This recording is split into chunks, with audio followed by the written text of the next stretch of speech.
اینجا سود اینی مردمی تاجیک پول دادایستان که ما را دپارتاسیا کنه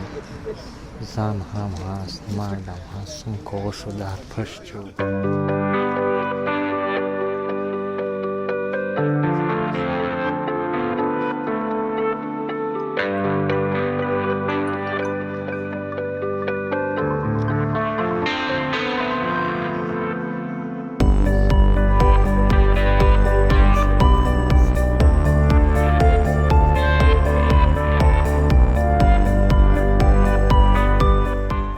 Пропиской Казахстан میکردگی اما فرشیه باور نکنین اینجا ده گروپ آمده برده اسیان کرده 180 نفر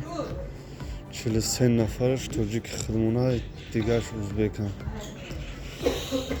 این تاموژین دیم